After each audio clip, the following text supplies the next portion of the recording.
गोष्टी कशा मजेच्या. शुभ सकाळ मित्रांनो, सर्वांना माझा मनापासून नमस्कार.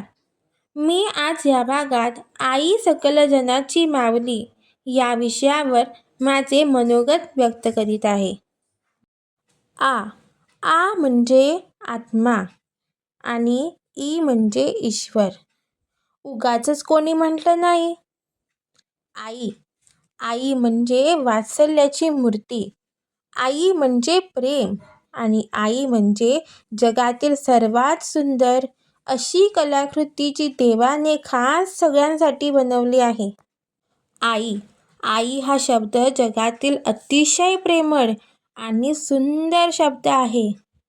आई हा शब्द जरी साधासोपा वाटला तरी संपूर्ण जगाला सामावून घेण्याची ताकद आहे. संस्कृतीमध्ये म्हटले आहे, जननी जन्मभूमिश्च स्वर्गादपि गरीयसी, म्हणजेच आई. दिवस रात्र मुलांच्या सुखासाठी धडपडणारी ती आपली पहिली मैत्रीण, डॉक्टर आणि मार्गदर्शक असते. आई म्हणजे वासराची गाय असते, जी स्वतःपेक्षा आपल्या कुटुंबावर जास्त प्रेम करते. आपल्या मुलांसाठी स्वतःचे सुख त्यागून केवळ मुलांचाच आनंद पाहणारी, त्यांचाच विचार करत राहणारी म्हणजेच माऊली असते. मुलांवर चांगले वळण आणि संस्कार करणारी ती आपली पहिली गुरु असते. जेव्हा आपण खचून जातो तेव्हा आपल्या पाठीशी भक्कमपणे उभी राहणारी व्यक्ती ती म्हणजे आईच असते. जेव्हा आपण आजारी असतो तेव्हा ती आपल्यासाठी रात्रभर जागी राहते आणि आम्हाला चांगल्या आरोग्याची देवाशी जाऊन प्रार्थना करते, ती आई असते. खरं तर असं म्हणतात, देवाला सगळीकडे लक्ष देता येत नाही म्हणून त्याने आईची निर्मिती केली. देवाचं दुसरं रूप म्हणजेच आई, जी सरस्वती होऊन आपल्याला शिकवते, लक्ष्मी होऊन आपल्याला अर्थजनाचे धडे देते, अन्नपूर्णा होऊन आपल्या जिभेचे लाड करते, आपलं पालनपोषण करते. एकच आई असते जी प्रसंगी दुर्गा महिषासुरवर्धिनी होऊन आपलं संकटातून रक्षण करते. तिला काही सांगायला आपल्याला भीती वाटत नाही, कारण माहिती आहे का, आई आपली असते. आपल्याला तिच्याशिवाय जास्त कुणीच समजून घेऊ शकत नाही. आईला मुलांच्या मनातलं न सांगता तिला सगळं कळतं. आई कधीच कसली अपेक्षा ठेवत नाही. सगळं काही अगदी प्रेमाने करत असते. आपली आवड जपतानाही तिची आवड विसरून जाते. आपल्या आनंदात तिला आनंद होत असते. सगळं काही ती फक्त आणि फक्त कुटुंबासाठी करत असते आणि म्हणूनच आपण तिला गृहीत धरून बसतो. आई ही त्यागाची मूर्ती आहे.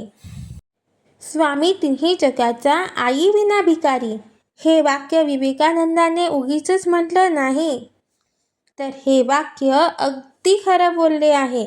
आपल्याजवळ खूप संपत्ती आहे, पण जर मायेने डोक्यावर हात फिरवणारी आई नाही तर मग आपले जीवन व्यर्थ.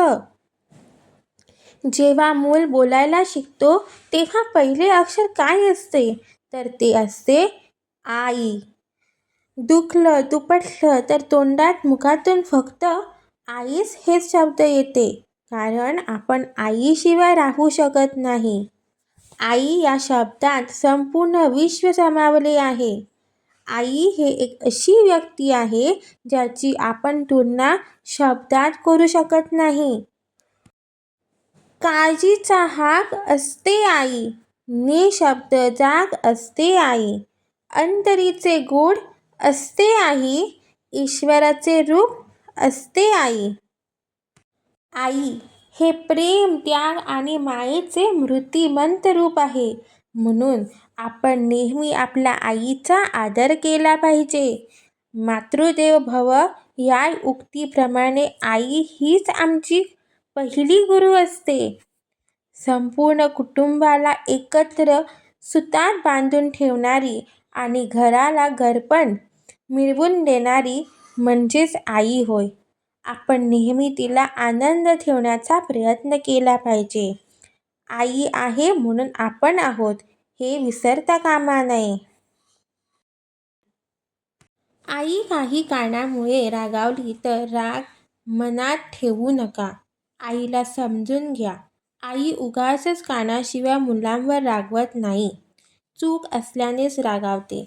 नेहमी तिच्यावर प्रेम करा आणि तिला सुखात आणि आनंदात ठेवा. आई माझा गुरु, आई कल्पतरू, सौख्याचा सागरू, आई माझा. किती झाले तरी तुझा हात का ग सोडवत नाही. हो आई, कुठे गेलं तरी मला तुझ्या विना करमत नाही. ए आई, माझी आई. किती झालं तरी तुझा हात का ग सोडवत नाही.